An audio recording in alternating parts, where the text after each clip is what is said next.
Hi, everybody. Now we've got the incredible Tim Story joining us today. Hey guys. Hi, Tim. Thank you so much. Oh no, this is awesome. We've got a bunch of fans here who loved your movie and think that they want to know how you created a tornado of animals. Oh, what a cool that was. And it's so funny that idea was not in the script. We kind of figured out when these animals fight and they're going to run around and do whatever they're going to do. We needed something that would cause more destruction, and I'm pretty sure the kids parents, you'll love to know that we figured out a way to cause more destruction. So if your kids want to use this to destroy things, you'll really, you're welcome. So we needed a way to instead of them just moving furniture, and as you saw in the hotel room, we knew we could destroy a room, but we tried to figure out how can we destroy a hotel lobby. And so the idea of a tornado, because they are cartoon characters, came up. And so we started doing some effects work. And then on set, we took a wind machine. Sometimes we would take wire to, say, a lamp or a chair, and we would pull it out the way.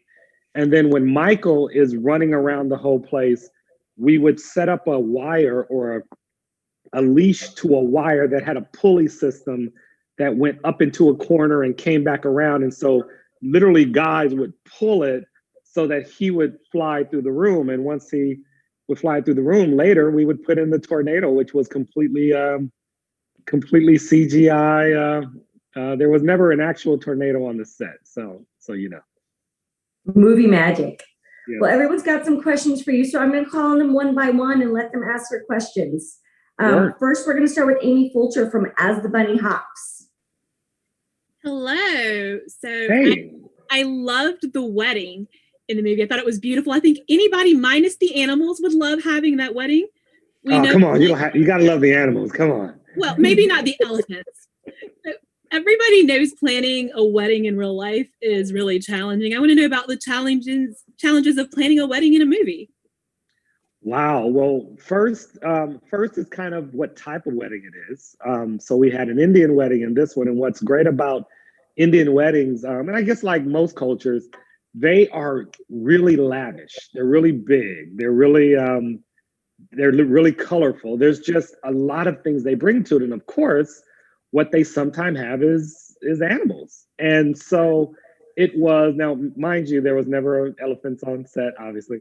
But it was kind of the same thing. We picked out, I think, what most brides probably go through. We picked out colors. We picked out dresses. These dresses that the bride, as well as some of the bridesmaids wore, they had to be made. So we had to pick them out very early in advance and did a lot of picture pointing and saying, hey, let's have this and have that. And literally, it was almost like without, I guess I could say there was a guest list too, because then we had all the extras we had to pull in. And we had to dress all of them and kind of figure out, what type of friends would this couple have. So there's a lot to it that's actually like a wedding. And I'm pretty sure it costs much more than normal weddings. And then, of course, after that, then we, of course, have to do lighting and figure out how we're going to shoot it. But we kind of did it much like you would do any type of wedding and had to have multiple versions of everything. So anytime you saw like a centerpiece on a table or any of this, we had to have 3 of them or 4 of them because we had to destroy it. The same thing with the cake. We had 4 cakes. So one cake was styrofoam with icing on it so that we could just have it there whenever we needed to. And the other 3 were like the top 2 layers were kind of made of cheesecake. So that when Ken Jeong beats up the cake, pieces of it would fly everywhere. So it's there's a lot of the planning of the wedding. Thank you so much. Great. Next, we have Drew and his son from Ben Spark Adventures. Hi, Tim. Hey there.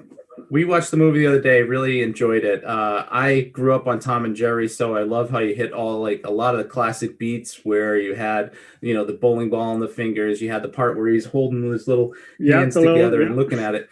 What was one of those classic things that you wanted to put into the movie that didn't get in? Oh, good question. Oh, there was a great question because there was a few of them. Um, there was one classic one where Tom would run into a wall and he would freeze and his whole body would break into pieces and Yep. and drop down. Like that's one idea that we couldn't get in. We had another one where Jerry set his feet on fire, and he ended up flying into the air on fire, with smoke trailing him. Right. I couldn't do that one, but we were close to it. There was another one where he I'm not sure if I didn't really take this from an umbrella, but from one of the cartoon episodes, but where he swallows an umbrella and it opens up inside of him, making him look like a huge umbrella. So, but you did get the fish, so that was good. You got absolutely. eating that whole fish. My son actually had a question while we were watching the movie, and I think you kind of touched on it. But Andy, do you want to ask your question? Okay, well, he had the question of how do you get like the animals to work with the people? And I think you said something like with the wires and just like a lot of here's movie something magic. here's one thing I haven't told you guys yet is we had a puppeteer on set. So the character of Tom actually was a grayscale puppet. I wish I had a picture of it, but it was a grayscale puppet of Tom. And with that, a puppeteer would stand in for Tom and he would be off to the side. So Tom, the puppet of Tom, would be about 1.5 feet away. And the actors would work with the puppet. And many times the actors wanted to do the first couple of takes with the puppet because because Tom didn't talk, it worked out perfectly to do the scene with it. So that's one way we did it. And then anything with Spike, there was actually a guy on all fours who had knee pads, and he was a puppeteer as well. And he ran around the room and barked and did everything we needed so that especially Michael Pena, who does most of the stuff with Spike, would have somebody to play off of. So we definitely did that. That's great. Thank you very much. You're welcome. Great. Our next question is going to come from Taddy from Cool Mom Cool Tips. Hi, thank you so much Hey for there. being here today. We really, really enjoyed the show. And again, I loved how we were able to share what we love with our kids, at least in my case. I was a big fan of Tom and Jerry, and now I'm trying to convert my kids to be fans as well. So my question is, Tom created this very elaborate trap to get Jerry. Was that inspired off of the cartoons? Was there something else that you had to bring in because you had to actually make this and it's not CGI or cartoon? Well, the great thing about it is it was inspired by Tom. Tom would always do too much when he's trying to catch Jerry. He would always elaborate and make it just more difficult than it needed to be. So in this idea, although there wasn't a specific one that I remember taking this whole contraption that we created, but it's definitely inspired from some of the things Tom would do. We created this and I just thought that we've got to go on and on. Like every time we would add a piece, we would go, then what if, we just had to make it the most ridiculous thing you could ever do. And kids, you should try it. No, I'm just kidding. But we just kept, and what was also great is because they were in a hotel, we just kept thinking about what is in a hotel that we can grab. And, that iron and, maybe not, I don't know where the teeth came from, but, we would just keep pulling out stuff. Now, what's awesome for you to say is that trap was completely CGI. There is nothing real about that trap. So the fact that you said that makes me smile because we never built that actually. So all of it is completely fake. Well done. Congratulations. You're welcome. Thank you. Okay, our next questions could come from Danielle and her kids from Dallas Jubilation. Hi. Hi. Hey there. How are you? We love the movie. Oh, I'm so happy you did. As New Yorkers, we love having the opening scene with the pigeons flying above the city and them rapping to Can We Kick It? Yep. Some of the tunes that you have on the soundtrack were with like Jagged Edge and T-Pain and Flo Rida. What made you decide with the music supervisor to choose those types of songs? Well, I always went back to New York and just tried to think of New York. And what I often know is that, especially some of the things like King and Kick It, it always seems to bring a smile to people's faces. Yeah, I was Um, dancing. yeah, I think whether you're a kid and you've never heard it before, it's a fun track. And for my generation, or our generation, I should probably say, you kind of get this nostalgia kind of thing going on. And I just found that it always made everybody smile, and that's all we did. I tried a couple of different songs in all these spots, and I was able to, before COVID happened, I was able to test the movie with a few, small audiences. And I would just try songs, and every time I saw everybody's head bumping and smiles Right. would come, I just tried it out, and it's stuck. And because that song was in the movie, it's been in the movie. It was probably the second song I tried, and I never changed it. And then Oh, other fun. things like Jagged Edge, I did the video for Jagged Edge for that song. So Really? that was kind of a personal little thing I threw in. So it's so there's little things like that you bring back. Love it, love it. And then Tristan had a quick question for you. My favorite characters are Tom and Spike. What are your favorite characters? Wow, I'm a big Jerry fan, just because Jerry's got a swag to him that's just kind of, nothing bothers Jerry. It's really interesting. And then of course there's characters that and then I'm a big fan of Droopy, so that's why we had to kind of just. Yes, I don't my know if you guys husband saw spotted Droopy him. in there. Yes. Totally. So we threw Droopy in there. I'm a really big fan of Droopy. So and then there's others we didn't even get a chance to get to. So hopefully if we do a second one, there's some other, Jerry's got a strong cousin that beats up Tom a lot. So there's a lot of there's a lot of characters, but those are my favorite, Jerry and Droopy. And Droopy, definitely. Thank you so much. It was really fun. I'm glad you enjoyed it. Great. We've got a couple more questions before we got to move on to the next group. So let's keep it going. We've got Michelle Carroll from Kid Congeniality. Hi.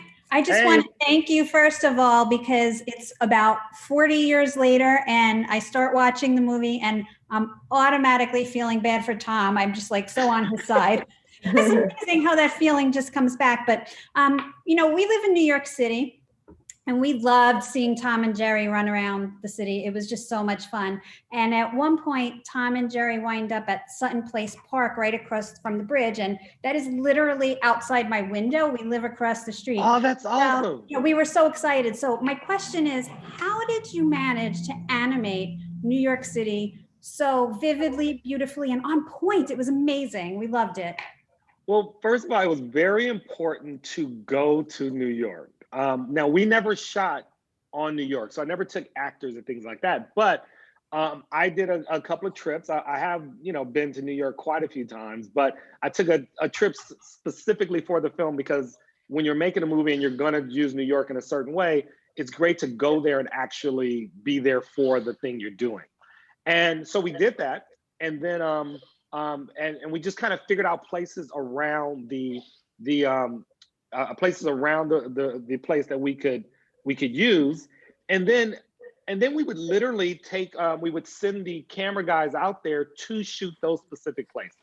And they would take puppets, they would take maquettes, and we would line up the shots. And so it was just really important for us to do that. And then of course, what's really interesting is by doing that, anytime we were outside the hotel and on the streets where you actually saw our actors, that was all in London.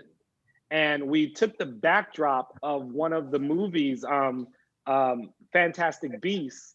We took that old city, they converted that, which was an old New York.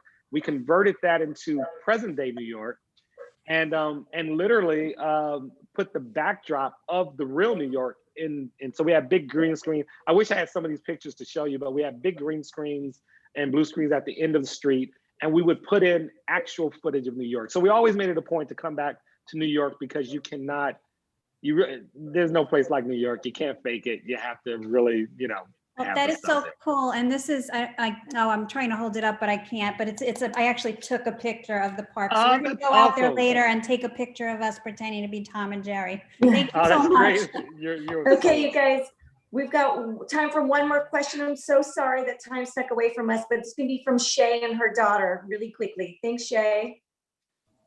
Go ahead, Raya. If you had to choose from Spike or Toots, which one would you choose? You said Spike or? Toots. Cat. You know, I'd have to go with Spike. I just like. Go with Toots. I like cat. You like Toots. Okay. You like Spike. That's great. Yeah, we have the whole dog cat thing all the time. I love it. So I wanted to ask, what was your absolute favorite scene to shoot? Favorite scene was the hotel destruction, just because that reminded me so much of Tom and Jerry, and I just had a ball doing it. It was just when kids, when you get to mess up something and nobody gets mad at you, Right. Do that. Thank you. Thank you, guys. I'm sorry that we ran out of time, but we have to keep Tim moving on. Thank you, everybody, for spending your Saturday with us, and we'll be getting you all your tape and all your copies soon. We hope you all enjoyed Tom and Jerry as much as we did. And go bake some cakes, and happy Valentine's Day. Thank you. Thanks, everybody. Thank you. Thank you very much.